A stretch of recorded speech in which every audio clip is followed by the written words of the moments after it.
Let's keep going. Okay, I started the recording, so Brandon, you can go ahead and take it away. And if anybody misses this, I always upload my meetings on my YouTube channel so people can review it after the fact if they're busy or whatever. So no big deal. No way. That's awesome. I didn't know you had a YouTube. Um, Yeah. but yeah, so I'll try and be as like brief and impactful as possible, just kind of really give the main parameters with our one-time closed new construction program. Obviously, like would love to leave a lot of the time for like you guys and like any specific questions that you may have about any specific scenarios or nuances with the individual program. Now, when it comes to our one-time close program, I'm not sure if you guys, I know Flagstar doesn't really do a wholesale anymore, but previously, one of Flagstar's biggest, programs that they did was a new construction program, right? And when we released our OTC program about a year and a half ago, it was really modeled after their program, just we made it basically better. So I'll share this quick um, PowerPoint. Again, not gonna go into too much information, but just show the brief understanding of it.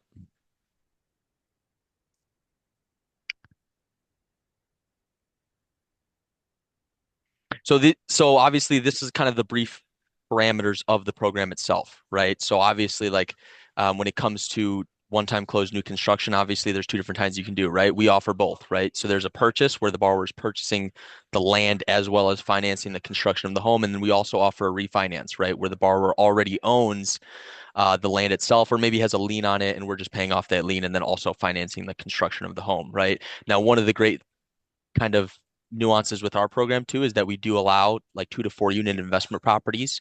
So as you can see on the matrix that shows there, for as little as 25% down, a borrower can build a 4 unit investment property for any of your, savvy investors. Now, when it comes to some of the ineligible options with the program, so obviously we're not doing any co-ops, condos, manufactured homes, which I know you guys have asked me in the past about manufactured homes. Unfortunately, we don't do them. Um, and obviously Texas 58.6 too. So it's just going to kind of be like a standard, single family home, planned unit development, detached condo, as well as modular homes, which are eligible for the one-time closed new construction. As well too, everything's ran through DU, and unless it's stated otherwise in our guidelines, it basically follows, Fannie Mae selling guide. Now, the contractor, or I should say the project approval that we use is through Granite, right? So everything is kind of done and handled through them when it comes to the actual, project approval and builder approval, right? I like to tell my loan officers like be a loan officer, right? Like a lot of borrowers like to go to you as kind of like the go-to, and you're there to answer the questions first and foremost, but ultimately like you're the loan officer, right? So when it comes to asking questions about the building or the budget and how much is this, how much is that, like realistically, I tell my clients like, hey, look, it's best to, push that onus on the builder and Granite to obviously figure that out with the borrower. Now, like I said, everything is handled through them, and all of the documents that you would need the builder to kind of fill out and submit to Granite is all on our website. Like I said, I'm going to send you a resource page showing all that information, and everything that you would send to them. And then, like I said, that process is done between them and Granite. It can take a little bit of a lengthy process. Sometimes it can take a couple weeks, maybe even a month. Sometimes it can take as little as 5 days. The reality of it is it's on the builder to submit everything that Granite needs in a timely fashion. Otherwise, it can kind of prolong the process. Um, so yes, so that's kind of the quick parameters of it. And then another one I wanted to show you is kind of like the roadmap of how the process really breaks down, right? So obviously, like first things first is you find a borrower that is looking to build a new home, right? And they obviously look for the contractor. At that point, the contractor is getting approved with Granite. And once the contractor and the builder and the project get approved with Granite, at that point, that's when we realistically have a loan. That's when you as a loan officer, or you guys as a team really come into play, and we're actually importing a loan into our system, pricing it out, sending out disclosures, right? Until we have a contractor approval, until we have a project approval, there's really no point in you even bringing a loan into my system or locking any sort of loan and any sort of pricing because who knows how long the process could take. And I would hate for obviously anyone to lock a file and lock in some sort of pricing, and in 30 days we haven't even submitted a file yet because the builder's dragging their feet with the approval process. So after step four, I should say, is really kind of where, the loan officers kind of dive into place. And then obviously at that point, we're closing and the construction kind of, really begins. Um, but yeah, those are kind of just some brief parameters of the program itself and kind of the roadmap of the program itself. And I'd like to kind of leave it up to you guys. Like, is there any specific questions or any details about the program maybe you want to kind of me to go into further? I have a question. Sure. Um, just because I've kind of started the process on two files already, Yep. and we haven't quite got to the submission process. We're close. Um, but tell me and everyone on, as far as the contractor approval goes, the fees that are involved in that. What's the selling tactic of who pays those fees? I felt like it was a little awkward. Um, I know I paid for one, and then another loan officer paid for theirs. Who should be paying those fees, as far as like the contractor review fees? And because I think it was like $150, if I'm not mistaken, or so. What do your other clients do as far as that goes? I know like I lost my one. They decided not to move forward, and I'd already paid for Hmm. the review and all that. Hmm. But I kind of just want to get your take on what they should be doing for that part. So yeah, so realistically, you kind of do get both options, right? So you do have the ability to pay for it. Like if the broker or loan officer does want to pay for it, you can pay for it and you will be reimbursed at closing. But I tell a lot of my clients, like realistically, like we want to have the builder have some skin in the game. So like I would almost put that onus on the builder to pay for the approval of themselves, right? Um, just to, like I said, have that kind of skin in the game. So a lot of my brokers aren't necessarily paying for it out of pocket. It's unfortunate, obviously, you were already out $150 on the first one you did. Um, so that's kind of what I like to tell my clients, like, because obviously I don't want you guys losing any sort of money whatsoever, right? So if there's any way that we could have push the builder to pay for it, I would always recommend like, hey, it's cost $150 for you to get approved with Granite and build this home, right? Like I would almost sell it in that way. Okay, Like it's like almost like a must. Like, hey, borrower's looking here's to the use next you to step. exactly. Here's the next step. Borrower wants to, move forward with you to build a home, to take on the building of this home. It's going to cost $150 for you to get approved with Granite. You do everything through them, right? Instead of you covering it for them. Push that Okay. onus on them to pay you the $150 so that way they have some skin in the game. Um, and they get back everything that you need or Granite needs, I should say, in a timely manner, right? Rather than you paying for it and then they take a month, 2 months to even get everything submitted and approved with Granite. Yeah, for sure. Um, Other than that, though, like what other questions or what other nuances maybe do you guys have with the program? Because I know it is a pretty simple and straightforward new construction program, but I know there can be nuances or tricky scenarios that maybe, borrowers reach out to you on. ADUs, do they fall in this category? Yeah, so ADUs are eligible. Let me just double check. Or I know even too, like when it came to I think it was Lisa. I don't remember if it was Lisa exactly, but someone reached out to me about like, oh, like borrower wants to add a pool, right? Yeah, that was me. Yeah, so all of that realistically is like outside of our control. That's basically done with, Granite and the builder, right? Like, yes, you can do it. And anything over like the allowable like LTV amount, right? So for example, if it was a primary and they have to put 5% down, right? If the cost to build the pool pushed the LTV higher than 95%, like the borrower would be coming out of pocket with those funds to close, right? But that's all technically done um Through through Granite Granite. and the builder. Yep. Now, if I would have already had submitted that and they decided they needed a pull, would it stop us in the underwriting process to go back to Granite to approve that? No, not necessarily. We would just Okay. it wouldn't like put a hold on anything for Because you. that's where we're at with it right now. We're ready to submit, but now they want to do a pull, so we haven't submitted it. Right. So I mean, obviously, since we haven't even gotten to that point of submitting it yet, Just that's why, wait. yeah, I would just say like hold off before we start the process with anything. Oh, That and we way, also need an address. that too, that was something that obviously I went over with you is yes, we do need an address, and that should have been something that the builder have given you on.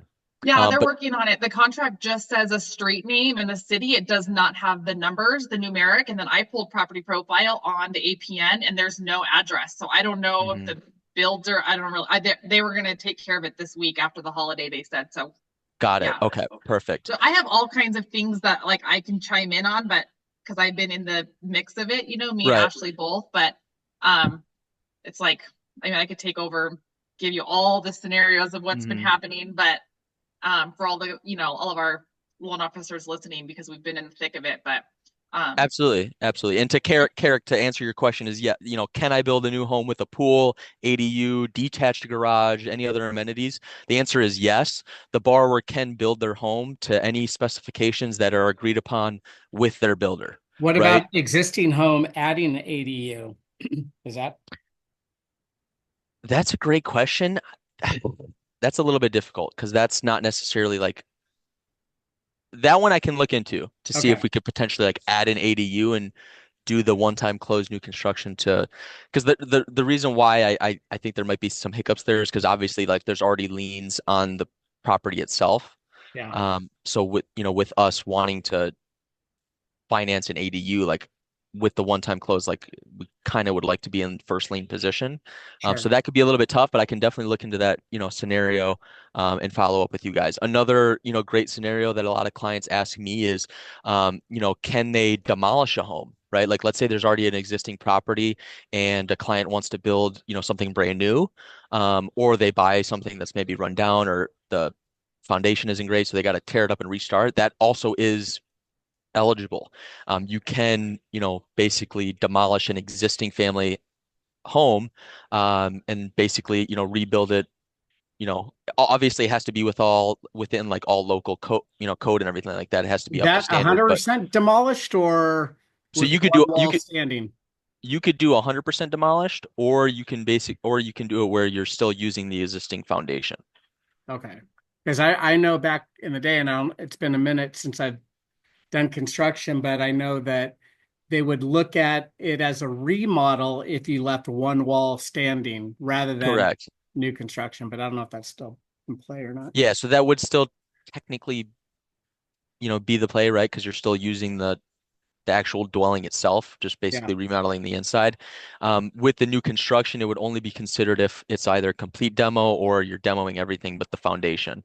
right. Um, and then obviously, if you do demo and keep the foundation, like I said, it has to still be built up to code, like with that foundation, right? Like we're not demoing a 600-foot house and then throwing a 1,800 square foot house on that foundation. So it would still have to follow everything with the code. And as well too, the demolition cost can also be added, to the budget, by the builder. But obviously that is all contingent on like appraisal and comparables in the area. So like anything over that allowable LTV amount, like I said, the borrower is going to be required to bring those funds to close.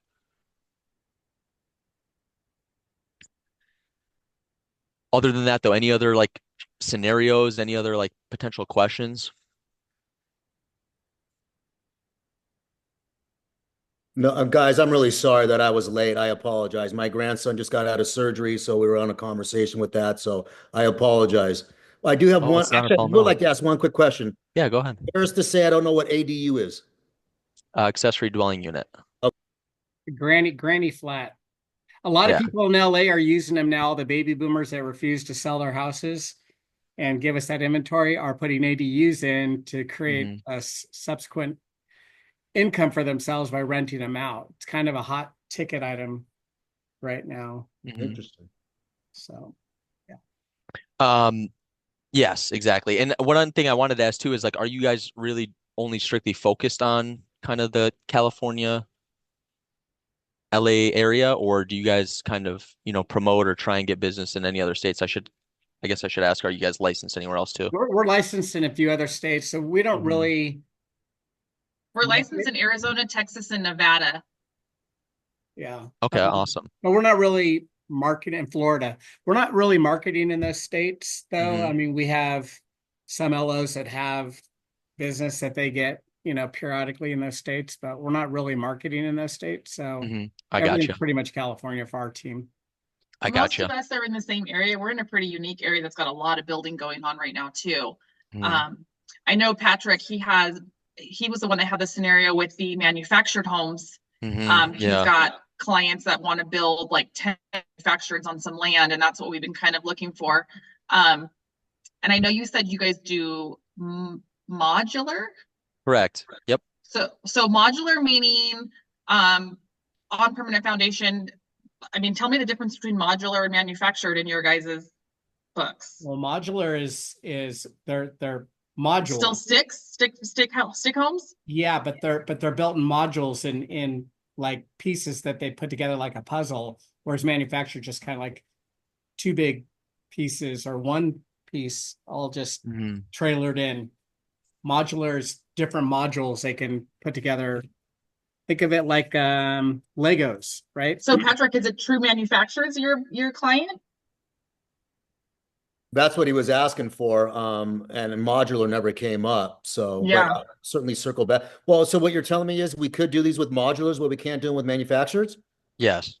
Well, And okay. All if right. I can be Get honest, back I to didn't him. really know there was a difference. That permanent foundation. Does that depend on the foundation on those or modulars on a They all got to be 438? permanent, right? Yeah, it would all have to be on a permanent foundation. And that would all be handled through the builder in Granite getting the project itself approved. So I think that would be a question, Patrick and Amy, of what kind of modular manufacturer they're thinking, Yeah. Right. Because I mean, the thing is like if they're like if it is a true manufactured, right, and they're buying basically like, trailers or a manufactured home and then trailering it to a piece of land and then just sticking it on a permanent foundation, that would be a scenario where we wouldn't be able to, help with the financing on that, right? But if it is a true modular where they are just maybe building it off site and then just bringing it to the property and then putting all the pieces together, like at that point, if it is a true modular, then, at that point it's possible. Okay, but what you're saying, it's possible. So is it challenging? I mean, we either No, have the program or we don't, right? no, it's not. I'm saying that is possible. Yes, like Okay. you can do that. All Okay. right, sweet. Not that it's challenging. It's the same process and same approval process that you would still have to go through with Granite.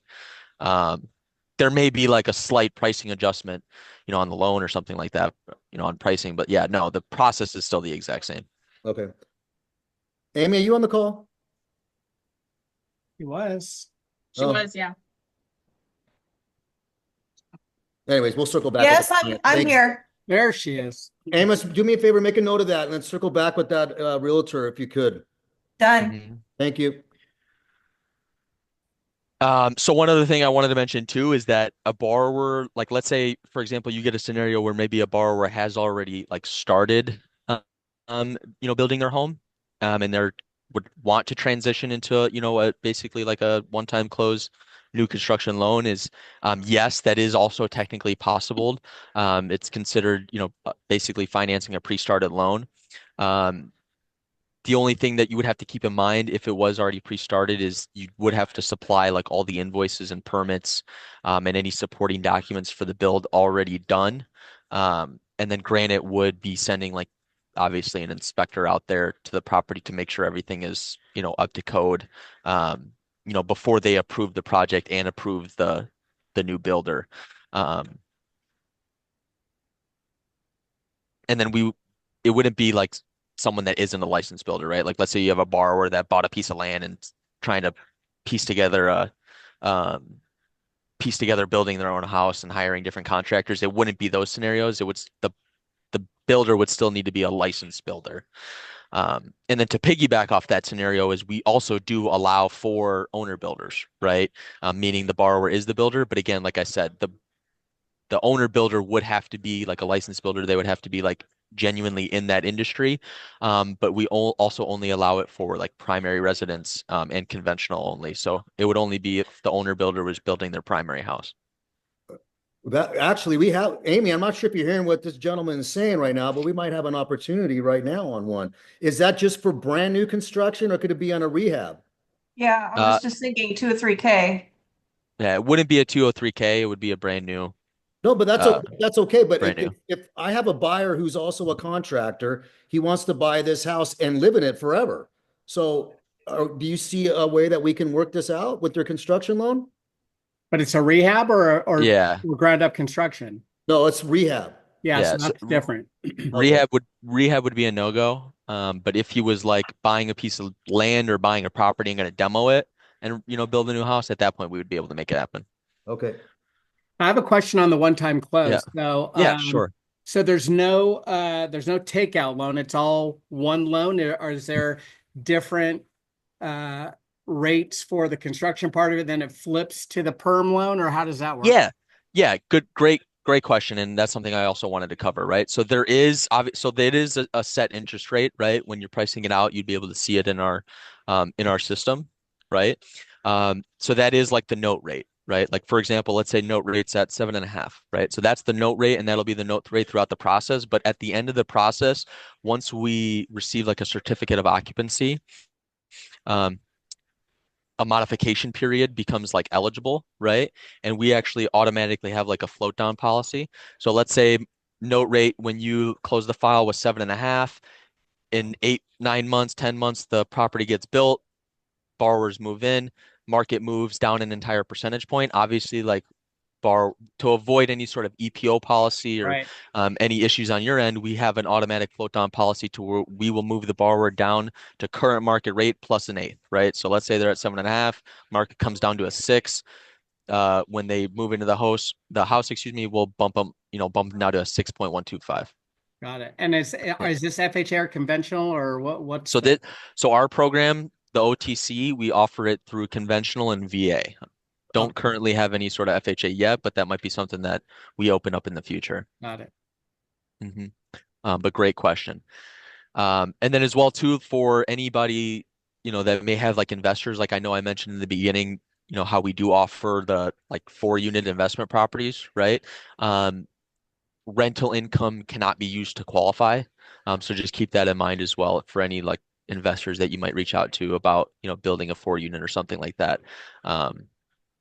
We wouldn't be able to use any of the rental income from the subject property to qualify.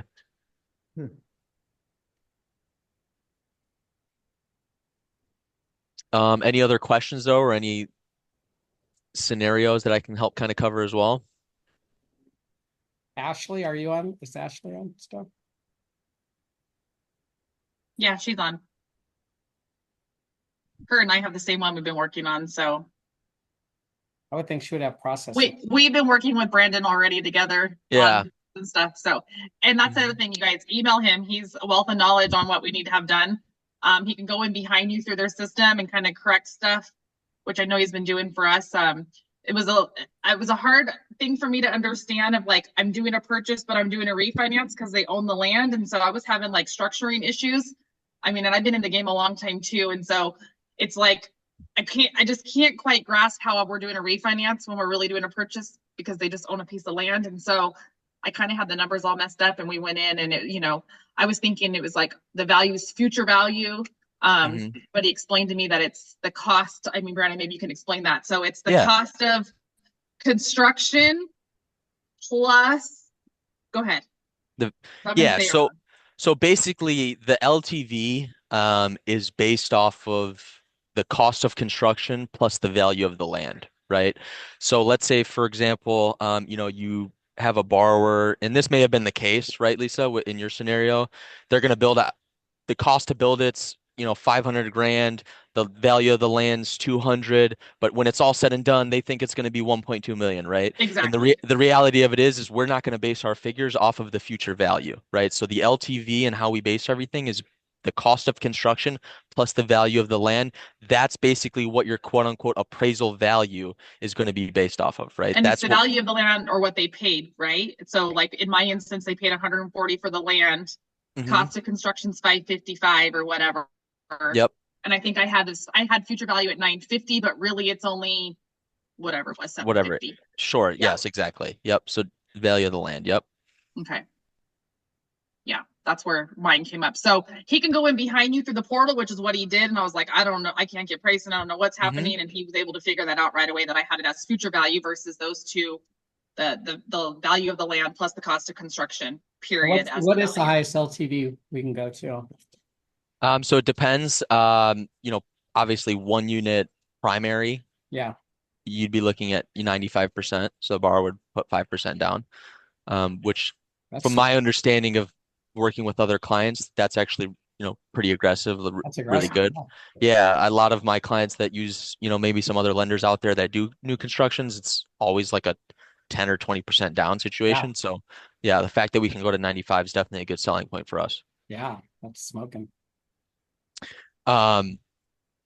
but yeah, and I appreciate the kind words, Lisa. Like I said too, I think my best ability is my availability. So like any questions, emails, like I'm constantly, quick to respond or super quick to go in and kind of fix any issues. I know the system like the back of my hand. Been here at UWM, 5 years and was a loan officer before coming here to UWM years ago. So definitely have the knowledge there. And I appreciate you guys as always. I'd like to get a couple more opportunities from you guys. But Hey, any other yeah, go ahead. I'm sorry, man. A quick Yeah. question. That 95% product that you have, do you have a marketing piece on that you could forward over to us? We'll do a little social media and reach out to our past clients on it. Absolutely, yes. That was another thing I was going to touch on, obviously, because if this is something you guys truly do want to promote, we do have, flyers and basically like your own presentation that you can create that you could pitch to agents, builders, borrowers, things like that. So I could definitely send that over your way with the marketing stuff. I'll include that in kind of my recap email with everything. I appreciate They all might need some credentials, Brandon, too, because I know you guys have that chat UWM, which is kind of nice to go Absolutely. to look at. Like you just like literally go in and type in your question and it'll pull up the guide for you. Yeah, absolutely. So I can definitely get anyone that doesn't have credentials to our website and needs to get access. Like we can definitely, or Lisa, even if you might even be able to add them too, because you have admin access now, I believe, right? I do, yeah. Yeah, so like you can go into the account settings on our website and add any users you'd like, or if you Okay. guys want to send me a list too, like I'd be happy to do it for you. Okay. Other than that though, like I know I wanted to be as quick and impactful as possible. I know you guys are all are busy and I don't want to take away too much time from you. Any final like questions or anything else I can kind of help go over or consider? Anybody?